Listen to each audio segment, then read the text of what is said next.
गिरफ्तारी हुई है। 52 करोड़ का चरस बरामद हुआ है। 53 kg 280 ग्राम चरस जब्त किया गया है। छोटू शाह के रूप में पहचान हुई है।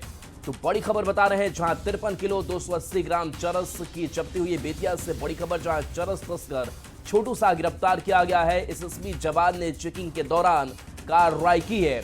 सिंडिकेट खंगालने में पुलिस जुटी हुई है। तो इस वक्त की बड़ी खबर बता रहे हैं, जहां पर देखिए 50 पैकेट चरस के साथ तस्कर गिरफ्तार किए गए हैं। बता दें कि सिंडिकेट खंगालने में पुलिस जुटी हुई है।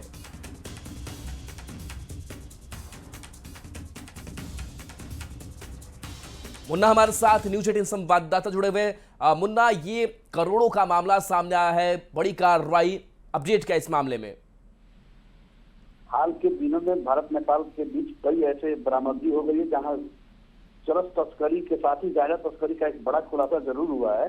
तो 47वीं बटालियन एसएसबी की टीम सिकटा चेकपोस्ट के आसपास जांच कर रही थी। इसी दौरान उसे सूचना मिलती है कि तस्करों का एक सिंडिकेट चरस की खेप लेकर जा रहा है और इसी दौरान एसएसबी कार्रवाई करती है और कार्रवाई के दौरान 50 पैकेट में रखे हुए करीब 5 करोड़ के चरस को एसएसबी की टीम ने बरामद किया है और स्थानीय पुलिस से भी सहयोग लिया गया है पूरे कार्रवाई के दौरान। और गिरफ्तार तस्कर से पूछताछ की जा रही है कि आपने इसका फॉरवर्ड और बैकवर्ड लिंक क्या है और किस तरह से नेपाल से भारत में तस्करी का जो खेल चल रहा है। और जिस तरह से हाल के दिनों में लगातार रक्सौल और सिकटा के इलाके में की बात करें तो करोड़ों रुपए की चरस की बरामदगी हो चुकी है। तो पूरे मामले में एसएसबी की टीम जिला पुलिस की टीम के साथ मिलकर यह जानने की कोशिश कर रही है कि तस्करों का एक कौन सिंडिकेट है और कैसे इस तस्करी के पूरे खेल को अंजाम दिया जा रहा है। तब देखना होगा कि आने वाले दिनों में तस्करी के इस सिंडिकेट को एसएसबी और पुलिस कैसे खंगाल पाती है। लेकिन फिलहाल जिस तरह से इतनी बड़ी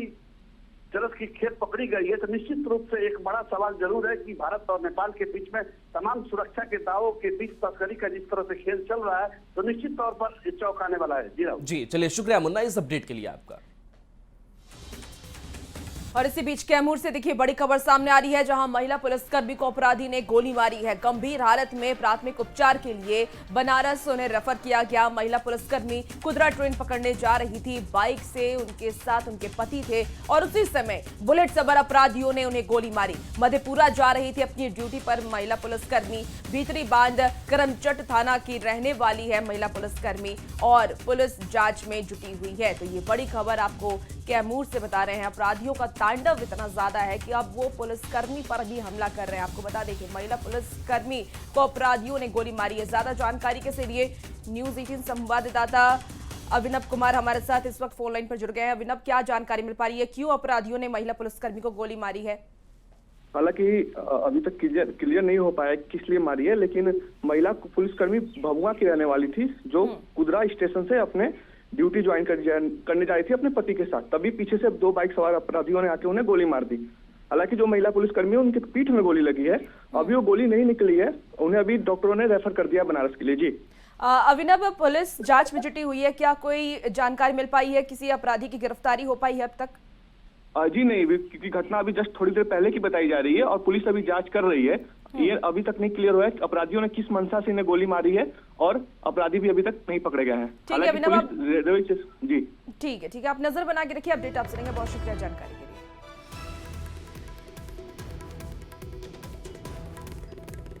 आरजेडी के राष्ट्रीय अध्यक्ष लालू प्रसाद की एक तस्वीर को लेकर बिहार में सियासी बवाल मच गया है। बीजेपी ने लालू प्रसाद पर संविधान निर्माता भीमराव अंबेडकर के अपमान का आरोप लगा दिया।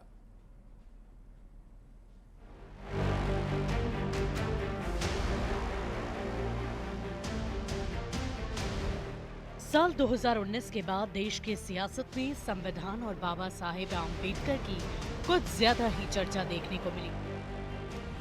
विपक्ष के नेता बात बात में संविधान लहराते हैं और बाबा साहेब आम्बेडकर का नाम लेकर केंद्र सरकार को घेरने की कोशिश करते हैं। लेकिन ऐसे ही दौर में लालू प्रसाद जैसे विपक्ष के बड़े नेता से जुड़ी कोई ऐसी तस्वीर सामने आ जाए तो जरा सोचिए क्या होगा। कि लालू प्रसाद जी के जीवन में किसी के लिए सम्मान नहीं, हंगामा हो जाएगा जो आज हो भी रहा है। ओंगी दत्ती हैं। अब जिन 2 तस्वीरों ने बिहार की सियासत का पारा हाई कर दिया है उसकी पूरी कहानी आप जान लीजिए।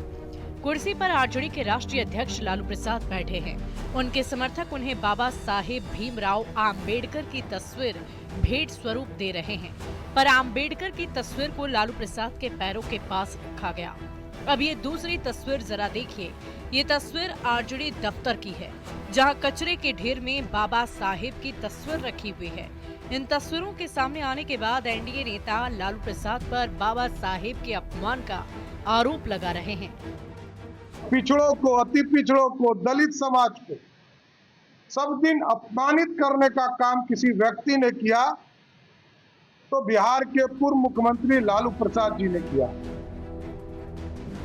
केंद्रीय मंत्री और बीजेपी के फायर ब्रांड नेता गिरिराज सिंह तो यहां तक कह रहे हैं कि लालू प्रसाद को देश से माफी मांगनी चाहिए। ये बिहार को और देश को बर्दाश्त नहीं। लालू यादव देश से माफी मांगे, दलितों से माफी मांगे।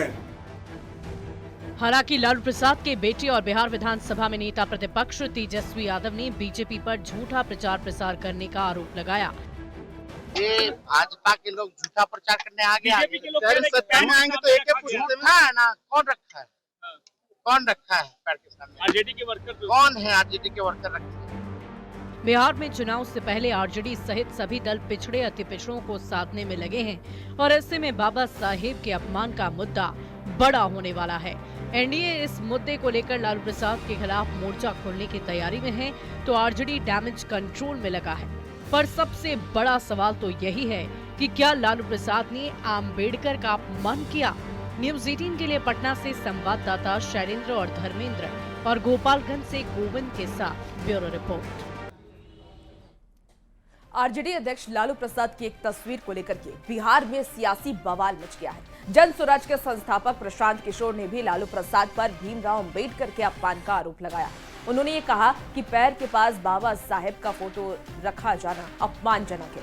साथ ही ये भी कहा कि संविधान को हाथ में लेकर घूमने वाले राहुल गांधी को भी इस पर जवाब देना चाहिए। लालू जी की मानसिक स्थिति बिल्कुल ठीक है। लालू जी का वो स्वभाव है। लालू जी का तमाम पिक्चर हम लोग रोज देखते हैं जिसमें वो पैर पर पैर चढ़ा कर बैठते हैं। बुजुर्ग आदमी है, पैर रखने में कोई दिक्कत नहीं है, लेकिन अगर बाबा साहब के फोटो के सामने पैर रखा है तो अपमानजनक बात है, नहीं होना चाहिए। पूर्व सांसद मंगनीलाल मंडल ने आरजेडी प्रदेश अध्यक्ष पद के लिए नामांकन किया, वो भी लालू प्रसाद और तेजस्वी यादव की मौजूदगी में। यानी मंगनीलाल ही आरजेडी के अगले प्रदेश अध्यक्ष होने वाले हैं, पर विरोधी आरजेडी के इस चुनाव पर सवाल खड़े कर रहे हैं। क्यों? इस रिपोर्ट में समझिए।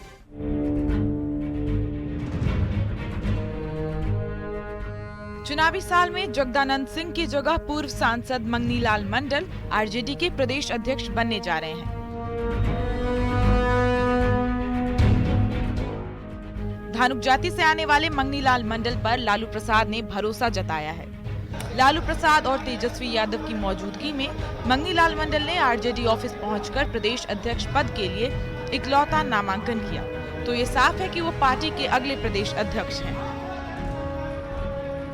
और ये मेरे लिए चुनौती है। इस चुनौती को इस चुनावी वर्ष में पूरा करने की पूरी शक्ति लगा दें। उम्र और सेहत का हवाला देकर जगदानंद सिंह के पद से हटने की दुहाई दी जा रही थी। फिर 76 साल के मंगनीलाल मंडल पर लालू प्रसाद ने क्यों जताया भरोसा?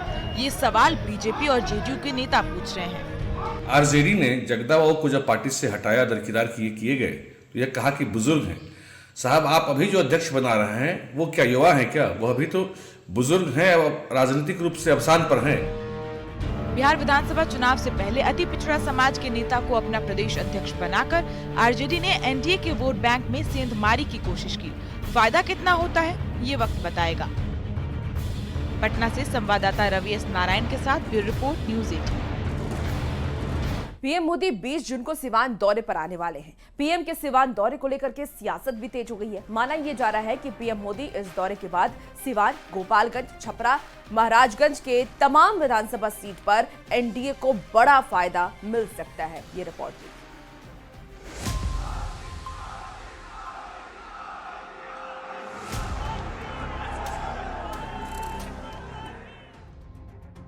डॉक्टर राजेंद्र प्रसाद की धरती सिवान में 20 जून को पीएम मोदी हुंकार भरने वाले हैं। विधानसभा चुनाव से पहले पीएम मोदी का ये सिवान दौरा बेहद अहम माना जा रहा है। माना जा रहा है कि पीएम मोदी इस दौरे से 4 लोकसभा सीट महाराजगंज, सिवान, गोपालगंज और छपरा के साथ 24 विधानसभा सीट पर सीधे असर डाल सकते हैं। महागठबंधन को झटका देते हुए पीएम मोदी चुनाव को एक तरफा कर सकते हैं। गोपालगंज, सिवान और छपरा आरजेडी का पुराना गढ़ रह चुका है और ऐसे में एनडीए लालू के किले को कमजोर करने में जुट गई है। अरे प्रधानमंत्री का दौरा क्या घोषित नहीं होता है, यहाँ विपक्ष को 10 लगने शुरू हो जाते हैं। सिवान पहले क्या था? शहाबुद्दीन के नाम से लोग थर-थर कांपते थे और आज मोदी के नाम का जयकारा हो रहा है। सिवान ही नहीं, बगल में छपरा, गोपालगंज, हाजीपुर, वैशाली, हर जगह लोगों में उमंग है। राजनीतिक जानकारों का भी मानना है कि पीएम मोदी सिवान में विकास के तड़के के साथ जातीय गोलबंदी को भी तोड़ने की कोशिश करेंगे। पीएम मोदी जनता को बताएंगे कि डबल इंजन की सरकार का फायदा इन इलाकों को कैसे मिला।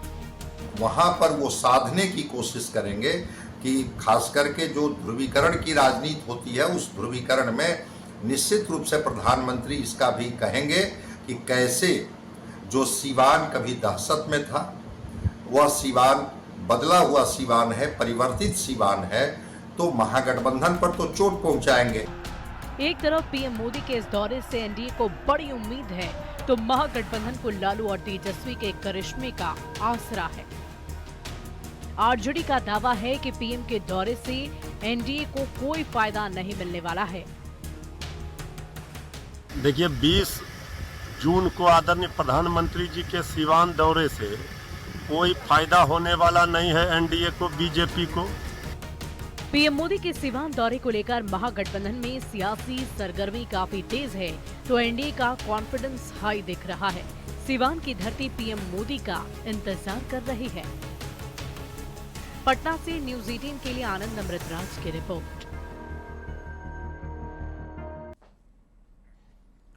सिवान में पीएम मोदी 20 जून को बड़ी सभा करने वाले हैं। पीएम मोदी के दौरे को लेकर तैयारी तेज हो गई है। कार्यक्रम को सफल बनाने के लिए केंद्र और राज्य के मंत्री लगातार सिवान पहुंचकर तैयारियों का जायजा ले रहे हैं। श्रम संसाधन मंत्री संतोष सिंह भी सिवान पहुंचे। संतोष सिंह ने लोगों को पीएम की जनसभा में आने की अपील की। संतोष सिंह ने सिवान की धरती पर पीएम का कार्यक्रम बताया कि ऐतिहासिक होगा। लोग देखने के लिए लायक है। ऐसे लगता है कि सिवान का जो कार्यक्रम होगा पिछले बिहार के सभी प्रधानमंत्री के कार्यक्रम को ब्रेक करने वाला कार्यक्रम होगा, ऐतिहासिक होगा। और मैं श्रम का मंत्री हूँ। हमारे जो श्रमिक भाई हैं, श्रमिक भाइयों में तो एक अलग अजीब सा उत्साह है। वो कहते हैं कि वही प्रधानमंत्री जो सफाई कर्मी का, जो श्रमिक का पैर धोए थे, जो श्रमिक के साथ बैठ के खाना खाए थे, जो श्रमिकों की जो चिंता करते हैं, वही प्रधानमंत्री जी आ रहे हैं। और ऑपरेशन सिंदूर के बाद केंद्रीय कपड़ा मंत्री गिरिराज सिंह ने कहा कि बिहार में एनडीए 243 सीटों पर मजबूती से चुनाव लड़ेगा। चिराग पासवान हो या जीतन राम मांझी या उपेंद्र कुशवाहा, एनडीए के सभी घटक दलों के नेता एकजुट होकर के पूरी मजबूती के साथ 243 सीटों पर चुनाव लड़ सकते हैं। साथ ही उन्होंने ये भी कहा कि एक बार फिर बिहार में एनडीए की सरकार बनने का दावा किया। चिराग पासवान जी को मैं धन्यवाद देता हूं। उन्होंने ईमानदारी से कहा है कि हम 243 सीटों पर लड़ेंगे। मैं इसका स्वागत करता हूं, क्योंकि जदयू ने भी कहा है ईमानदारी से कि हम 243 सीटों पर लड़ेंगे। भारतीय जनता पार्टी ने भी ईमानदारी से कहा है 243 सीटों पर हम लड़ेंगे। उपेंद्र कुशवाहा ने भी कहा है कि हमारी जो भी ताकत है 243 पर लड़ेंगे। और मांझी जी ने भी कहा है 243 सीटों पर हम लड़ेंगे।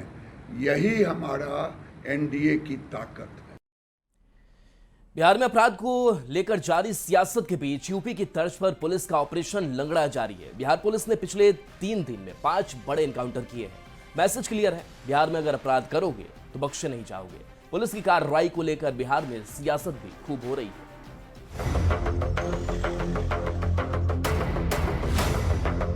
यूपी की तर्ज पर बिहार में ऑपरेशन लंगड़ा जारी है। राज्य में बढ़ते अपराध के बाद मुख्यमंत्री नीतीश कुमार ने सख्त निर्देश दिए, जिसके बाद पुलिस के तेवर बदल गए हैं। 3 दिन में 5 एनकाउंटर और ताबड़तोड़ छापेमारी से पुलिस ने साफ संदेश दे दिया है कि गुंडागर्दी करोगे तो जवाब गोली से ही मिलेगा। अब ये भी जान लीजिए कि कब, कहां और किसका एनकाउंटर हुआ। 14 जून को पटना में पुलिस मुठभेड़ में कुख्यात अपराधी अंगेश कुमार के पैर में गोली मारी गई। 13 जून दानापुर में इनामी विवेक कुमार का एनकाउंटर हुआ। उसी दिन मुजफ्फरपुर में पुलिस ने राहुल कुमार उर्फ राइडर को गोली मारी। 12 जून को वैशाली में अपराधी राजीव माली का एनकाउंटर हुआ। 12 जून को ही पटना में पुलिस ने अपराधी ईशू के पैर में गोली मारी। ऑपरेशन लंगड़ा के जरिए सरकार का साफ संदेश है कि बिहार में अपराधी बचेंगे नहीं। बिहार पुलिस द्वारा की जा रही है, कोई भी अपराधी कानून के दायरे से बाहर नहीं है। बिहार पुलिस अपने संसाधनों और उपलब्ध बलों के अनुरूप अपराधियों पर शिकंजा कसने में कोई कोर कसर नहीं छोड़ रही। नीतीश कुमार जी ने बिहार में कानून के राज की स्थापना की है। अपराधियों के मनोबल को कभी बढ़ने नहीं दिया है। जहां भी आपराधिक घटनाएं घटती हैं, पुलिस और प्रशासन की तरफ से त्वरित कार्रवाई की जाती है। अपराधियों की जगह सलाखों के पीछे होती। तो विपक्ष अपराध के आंकड़े दिखाकर सरकार से सवाल कर रहा है। बिहार में शासन और प्रशासन के मनोबल को कमजोर करने का सत्ता के माध्यम से प्रयास चल रहा है और सत्ता के माध्यम से कहीं ना कहीं अपराधियों और माफियाओं को संरक्षित किया जा रहा है। अपराधी बेलगाम है, उन्हें किसी का डर नहीं, न सरकार का न पुलिस का। जिस तरह से अपराधी आंकड़े जारी हो रहे हैं, क्या पुलिस इसे सॉल्व करने के आंकड़ों को भी जारी कर दे कि हम क्या कार्रवाई कर रहे हैं। बिहार में इस साल चुनाव है तो हर मुद्दा चुनावी मुद्दा है। अपराध को लेकर सत्ता पक्ष और विपक्ष के अपने अपने दावे हैं, लेकिन पुलिस की कार्यशैली को देखकर एक बात तो साफ है कि बिहार में अपराध करके बचना अब आसान नहीं। पटना से संवाददाता रवि एस नारायण के साथ bureau report, news 18। Bihar police अपराधियों के खिलाफ सख्त दिख रही है। बिहार पुलिस ने 3 दिन में 5 बड़े एनकाउंटर किए हैं और बिहार में योगी मॉडल की बात होने लगी है। बीते दिनों मुजफ्फरपुर में डिप्टी सीएम विजय सिन्हा ने यह कहा था कि अब एनकाउंटर और बुलडोजर वाली कार्रवाई शुरू होगी। अब ऐसे में जब ये कार्रवाई शुरू हुई तो डिप्टी सीएम ने एक बार फिर मुजफ्फरपुर में ही बड़ा बयान देते हुए ये कहा कि अपराधियों को बख्शा नहीं जाएगा। अब पुलिस को खुली छूट दे दी गई है। बिहार में एनकाउंटर भी होगा और बुलडोजर भी चलेगा। बिहार के अंदर इनकाउंटर की जरूरत पड़ेगा, बुलडोजर की जरूरत पड़ेगा या संपत्ति जब्त करने की जरूरत पड़ेगा। खुला छूट प्रशासन को है। जिस स्थिति से निपटना चाहे, अपराधी जिस भाषा को समझे उस भाषा में समझाने के लिए खुला छूट है। जमुई से गुजरने वाली नेशनल हाईवे 333 पर बिखरा बालू किसी बड़े हादसे को दावत दे रहा है। लोग बालू ठेकेदारों की मनमानी और जिला प्रशासन की अनदेखी से परेशान हैं। एनएच पर बिखरे बालू से गाड़ी चलाने वालों में दहशत है। बालू के कारण अक्सर घटनाएं होती रहती हैं। घाटों और स्टॉक से बालू ढुलाई के दौरान सड़क पर पहले बालू को हटाने का कोई उपाय नहीं किया गया। जायजा लिया संवाददाता केसी कुंदन ने। जमुई जिले से गुजरने वाली नेशनल हाईवे 333 पर बालू बिखरा हुआ है और वो बालू बड़े हादसा को दावत दे रहे हैं। हम तस्वीर दिखाना चाहेंगे कि देख सकते हैं नेशनल हाईवे का यह ओवरब्रिज है और यह बाईपास ओवरब्रिज है, जो कह सकते हैं कि जमुई से जो देवघर जाने वाली सड़क मार्ग है वहां पर यह मलयपुर इलाके में है। और सड़क पर देखा जाए तो किस तरह से बालू बिखरा हुआ है वो सामने दिखाई दे रहा है। रेलवे ओवरब्रिज है, हर दिन इस रास्ते से हजारों वाहनों का आना जाना होता है। और जो सड़क है, सड़क का देखा जाए तो हर तरफ, चारों तरफ और किनारे किनारे जिस तरह से बड़ी मात्रा में बालू बिखरा हुआ है, कह सकते हैं कि बड़ी हादसा हो सकती है। किस बात का डर लगा रहता है? यही बालू उलू बिखरा हुआ, चक्का स्लिप हो जाता है, यही डर लगता है। क्या डर लगा रहता है? बाइक स्लिप ना हो जाए, चक्का बाइक का ऐसे बाइक ऐसे से हो जाता है। बालू पुलिस जब छेकता है ना तो डर से गिरा के भाग जाता है और पुलिस वाले को पैसा नहीं देता है, इसलिए छेकता है। और अगर पैसा दे देता है तो सही हादसा भी हादसा कई बार हमारे भी खुद एक्सीडेंट हुआ है। और खास करके जो नेशनल हाईवे का ओवरब्रिज है, रेलवे ओवरब्रिज है, वहां पर इस तरह से बालू बिखरा हुआ है। और अमूमन इसी तरह हालात हर जगह है, तो जरूरी होगा कि जो मनमानी कर रहे हैं उन पर कार्रवाई हो और सड़क पर बिखरे हुए बालू को हटा दिया जाए ताकि हादसा ना हो। केसी कुंदन, न्यूज़ 18, जमुई।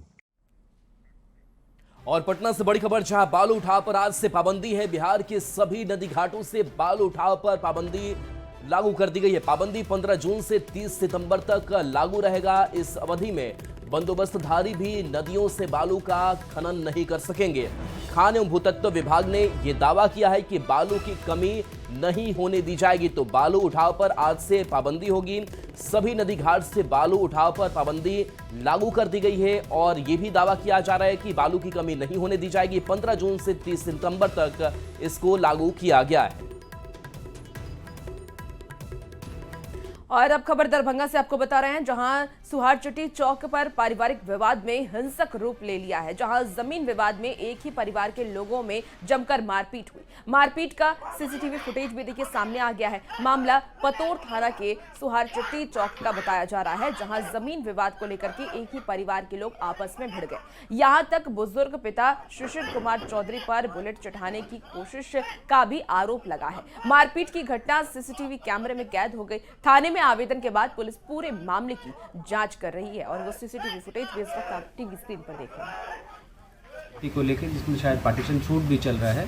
परिवार के लोगों ने जो दुकान है उसी से रास्ता है उसको बंद कर दिया है, तो उसको वापस रिस्टोर करने के लिए, क्योंकि रास्ता किसी का आप रोक नहीं सकते। पीछे से भी रास्ता मौजूद है लेकिन मेन रास्ता वही है। उसके लिए अंचलाधिकारी को निर्देश दिया गया कि जाके उसको खुलवा दें। पुलिस के ऊपर जो आरोप है उसका जाँच करेंगे क्या? क्योंकि 4 आवेदन दे दिया है। एक पक्ष ने कहा कि 4 आवेदन दिए लेकिन हमारा कोई काम ही नहीं हो रहा है। नहीं, ऐसा कुछ नहीं। आवेदन उन्होंने दिया है, उस स्तर पर वो आए हैं, लेकिन जो पारिवारिक मामला है उनका पारिवारिक विवाद है, दुकान के स्वामित्व को लेकर विवाद है, उनका इंटरनल मामला है। इसमें कोई। और फिलहाल रुकेंगे एक छोटे